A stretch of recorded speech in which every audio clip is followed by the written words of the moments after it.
اعوذ باللہ السمیع العلیم العظیم الحفیظ بوجہ الکریم وسلطانہ القدیم من الرجس الخبیث المخبث الشیطان اللعین الرجیم وقبیلہ ونفخہ ونفسہ وہمزہ۔ بسم اللہ الرحمن الرحیم۔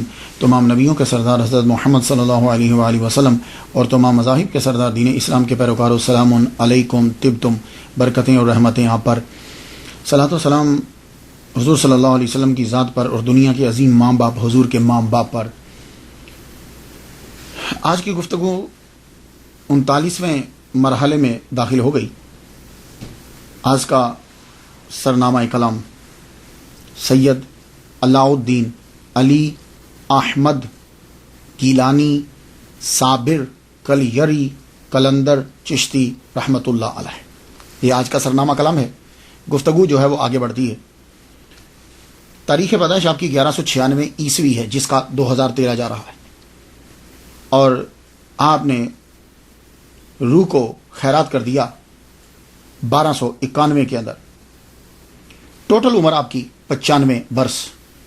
ایک بات میں اور آپ کو بتاؤں کہ جب آپ ہجری گنیں گے اور اس کے ساتھ آپ عیسوی گنیں گے تو دونوں میں فرق پڑ جاتا ہے، یہ بات یاد رکھیے گا، کیونکہ وہ جو سال ہے وہ 10 دن پیچھے جاتا ہے نا، 10 دن پیچھے جاتا ہے ہر سال، تو اس لیے وہ فرق پڑتا ہے۔ تو جب کبھی گنیں تو پریشان مت ہوا کریں، کیونکہ اگر آپ ہجری کے سال گنیں گے تو وہ کسی اور تاریخ میں پڑیں گے، اور اگر آپ دوسرے سال گنیں گے تو وہ جو ہیں وہ جا کر اور طرح سے جا کر پورے پڑیں گے، تو اس لیے یہ بہت دھیان دینا ہے آپ نے۔ ٹوٹل عمر آپ کی 95 برس۔ آپ کی پیدائش جو ہے وہ ہرات میں ہوئی۔ ہرات جو ہے یہ افغانستان کے اندر ہے، افغانستان پاکستان کے ساتھ اس کا جو ہے وہ بارڈر لگتا ہے۔ ہرات میں آپ کی ولادت ہوئی۔ آپ کے والد گرامی کا نام سید عبد الرحیم گیلانی رحمۃ اللہ علیہ ہے۔ صابر پیا کے والد گرامی غوث پاک عبد القادر گیلانی رحمۃ اللہ علیہ کی اولاد سے ہیں۔ آپ کے والد گرامی کے اندر ہی بچپن سے ہی کلندرانہ صفات تھی۔ آپ جانتے ہیں نا نومیرک کلندر کسے کہتے ہیں؟ کلندر کی بہت سی تعریفات ہیں، تو ڈیفینیشنز کے اندر ایک یہ بھی ہے کہ وہ کلندر جو ہوتا ہے وہ ایک جگہ رکتا نہیں ہے، وہ چلتا رہتا ہے، پھرتا ہے، اس کی طبیعت کے اندر ٹھہراؤ بہت کم ہوتا ہے۔ تو صابر پیا، پورا نام پھر ایک دفعہ سن لیجئے، سید علاء الدین علی احمد گیلانی صابر کلیری قلندر چشتی رحمۃ اللہ علیہ۔ آپ کے والد گرامی، اور اس کا مطلب یہ ہوا کہ صابر پیا کلیر والے جو ہیں یہ سید ہیں، گیلانی سید ہیں اپنے ابا کی طرف سے، اور آپ کی والدہ کا نام حاجرہ ہے، اور یہ حاجرہ جو ہیں یہ بڑی بہن ہیں بابا فرید الدین گنجے شکر رحمۃ اللہ علیہ کی، جو پاک پتن والے ہیں، ان کی بڑی بہن ہیں ان کی والدہ۔ تو صابر پیا کلیر والے ابا کی طرف سے سید ہیں، اور ظاہر ہے جو ابا کی ذات ہوتی ہے وہی بیٹے کی ہوتی ہے۔ ابا کی طرف سے گیلانی سید ہیں، اور اماں کی طرف سے فاروقی ہیں، حضرت عمر رضی اللہ تعالیٰ عنہ کی اولاد سے۔ بابا فرید کا شجرہ نسب جو ہے وہ جا کر حضرت عمر رضی اللہ تعالیٰ عنہ سے ملتا ہے۔ صابر پیا کے والد گرامی سید عبد الرحیم گیلانی رحمۃ اللہ علیہ، آپ کے اندر صفت جو ہے نا وہ وہی کلندرانہ، بغداد سے افغانستان۔ تو تب جو اس دور کی جو میں بات کر رہا ہوں، تب یہ جو تھا نا عراق، ایران، افغانستان، قندھار، بخارا، بس یہ ایسے ہی سمجھ لیجیے کہ جیسے ایک ملک کے شہر ہیں، لوگ پھرتے رہتے تھے اس کے اندر۔ تو اب تو خیر یہ عراق علیحدہ ہو گیا، ایران علیحدہ ہو گیا، افغانستان علیحدہ ہو گیا، اب جب تعین کریں گے تو اور ہوگا۔ اس دور کے اندر تقریباً تک بغداد سے آپ چلتے ہیں، ہرات پہنچتے ہیں۔ ہرات جب آپ پہنچے تو ایک گلی سے گزر رہے ہیں، دروازے کے سامنے ایک بزرگ کھڑے ہیں، ان کا نام ہے جمال الدین۔ جمال الدین رحمۃ اللہ علیہ نے آپ کو روک لیا، کہتے ہیں سید زادے رکو۔ تو جب آپ کسی کو جانتے نہ ہوں اور وہ آپ کو نام لے کے پکارے، حیران ہوتے ہیں نا آپ۔ سید زادہ رک گیا، کہنے لگے سید زادے رکے، ادھر آؤ۔ گھر لے گئے، بٹھایا، کہنے لگے مجھے تمہاری بڑے عرصے سے تمہارا انتظار تھا، یا میں انتظار کر رہا تھا تمہارا، تم آ گئے، میرے پاس رکو اب. تو جب کوئی آدمی آپ کو وہ چیز بتا دے کہ جو سیکرٹ ہے تو آپ کا اعتماد بڑھ جاتا ہے کہ یہ آدمی کو چیز ہے. تو شیخ جمال الدین رحمۃ اللہ علیہ نے جب ان کو بتایا کہ تم سید زادے ہو, بغداد سے آئے ہو, میرے پاس رہو, میرے پاس ہی تمہارا فیض ہے, رک گئے. اور اللہ کی طرف سے بھی آرڈر ہوتا ہے, رکے. اب آپ نے ان کی ٹو چنک تھے, آپ نے ان کی تربیت شروع کر دی, باطنی اور ظاہری دونوں علوم دی. جب آپ نے دیکھا کہ یہ اب ایک مقام پہ پہنچ چکے ہیں تو آپ نے اپنی بڑی بیٹی کا نکاح ان کے ساتھ کر دیا.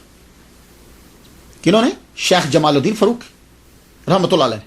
شیخ جمال الدین فاروقی کے 3 بیٹے اور 1 بیٹی. بڑا بیٹا اعزاز الدین, چھوٹے بیٹے بابا فرید الدین گنج شکر رحمۃ اللہ علیہ, اس سے چھوٹے بیٹے نجیب الدین متوکل. یہ 3 بیٹے اور بڑی بیٹی حاجرہ. تو یہ حاجرہ جو ہیں, بی بی حاجرہ, ان کا نکاح سید عبد الرحیم گیلانی رحمۃ اللہ علیہ سے کر دیا. تو جب ان کا نکاح کر دیا تو اب یہ قصبہ میں رہتے تھے, گاؤں میں. تو قصبہ سے شہر میں چلے گئے, ہرات کے شہر میں چلے گئے, شہر میں جا کے رہنے لگے. تو اللہ تعالیٰ نے سید عبد الرحیم گیلانی رحمۃ اللہ علیہ کو 1196 کے اندر بیٹا عطا فرمایا. اب ظاہر ہے کہ صابر پیا کے والد گرامی جو ہیں غوث پاک کی اولاد میں سے, اور جو ماں ہیں وہ بھی اتنے بڑے مفتی اور بزرگ کی بیٹی. تو ان کی ولادت سے قبل ہی خام میں محمد صلی اللہ علیہ وسلم کا دیدار ہوا. پھر مولا علی شیر خدا رضی اللہ تعالیٰ عنہ کا بھی دیدار ہوا. دونوں کا جب دیدار ہوا آپ کی ولادت سے پہلے, تو ماں نے بچے کی ولادت پر نام رکھ دیا علی احمد. علی احمد, علی حضرت علی اور احمد محمد مصطفیٰ صلی اللہ علیہ وسلم کے نام پر علی احمد رکھ دیا. تو والد گرامی نے سید عبد الرحیم نے اپنے بیٹے کا نام علاء الدین رکھا. وہ علاء الدین پکارا کرتے تھے. یہ اکثر آج بھی ہوتا ہے. آپ چلے جائیں, دادا کسی اور نام سے پکارتے ہیں, ابا کسی اور نام سے پکارتے ہیں, فیملی کسی اور نام سے پکارتی ہے. اور مذہبی کرانا ہوگا تو نام بڑے اچھے ہوتے ہیں, 2 3 نام ہوتے ہیں. تو والد گرامی پکارتے ہیں علاء الدین کے نام سے, ماں پکارتی ہے علی احمد کے نام سے, کیونکہ ان کی ولادت سے پہلے محمد مصطفیٰ صلی اللہ علیہ وسلم کا دیدار ہوا ہے اور مولا علی کا دیدار ہوا ہے. کچھ نام سمجھ رہے آپ؟ تو سید تو وہ ہیں, علاء الدین ابا پکارتے تھے, علی احمد اماں پکارتی تھی, اور صابر یہ 12 سال کے کڑے ریاضت کے بعد, روزے کے بعد بابا فرید الدین گنج شکر رحمۃ اللہ علیہ نے یہ صابر کا جو ہے وہ خطاب دیا. اب آپ سمجھ گئے. تو سید علی احمد صابر. تو کلیری, چونکہ کلیر میں آپ کا مزار شریف ہے, کلندر آپ نے جو مشرب اختیار کیا وہ کلندر ہے, اور چشتی وہ سلسلہ ہے آپ کا. تو چشتیہ کلندریہ بھی سلسلہ ہے. تو آپ صابریہ سلسلے کے بانی بھی ہیں. آپ کی عمر جب 5 سال ہوئی 1201 کے اندر, صابر پیا کلیری کلندر رحمۃ اللہ علیہ کی عمر 5 سال ہوتی ہے, تو آپ کے والد گرامی کا سایہ سر سے اٹھ گیا. آپ کے والد گرامی جب دنیا سے چلے گئے تو والدہ ماجدہ آپ کو واپس پھر قصبہ میں لے آئیں, جہاں آپ کی فیملی ہے, جہاں آپ کے ابا اور رشتہ دار جو رہتے وہاں واپس آ گئے. واپس جب آئے وہاں رہنے لگے. تو بابا فرید الدین گنج شکر رحمۃ اللہ علیہ, انشاءاللہ جب ان کی گفتگو ہوگی تو میں آپ کو بتاؤں گا, وہ تب جا چکے تھے. ان کا ایک علیحدہ لائن ہے اور آپ اپنا ایک مقام بنا چکے تھے. واپس جب یہ آئے, یہاں رہنے لگی 9 سال جب عمر ہوتی ہے تو بڑی بہن حاجرہ ہرات سے لے کر اپنے بیٹے کو پاک پتن روانہ ہوتی ہیں. میں موجودہ نام لے رہا ہوں, پرانا نہیں, تاکہ آپ کو یاد رہے. پاک پتن یہ پاکستان کے اندر ہے. پاکستان کا صوبہ پنجاب ہے. صوبہ پنجاب سے ساہیوال کی طرف جب جاتے ہیں تو آپ پاک پتن ڈسٹرکٹ بن گیا ہے. پاک پٹن اس کو اس لیے کہتے ہیں, یہ اصل میں ہے پاک پٹن. تو یہ پاک پتن جو ہے, پتن پاک مینز ہوتا ہے کلین, پتن کہتے ہیں جس جگہ کے اوپر کشتی اور بوٹ آ کے لگتی ہیں, اسے پتن کہتے ہیں. تو دریائے ستلج جب تب بہا کرتا تھا, بابا فرید الدین گنج شکر رحمۃ اللہ علیہ وہاں وضو کر رہے تھے.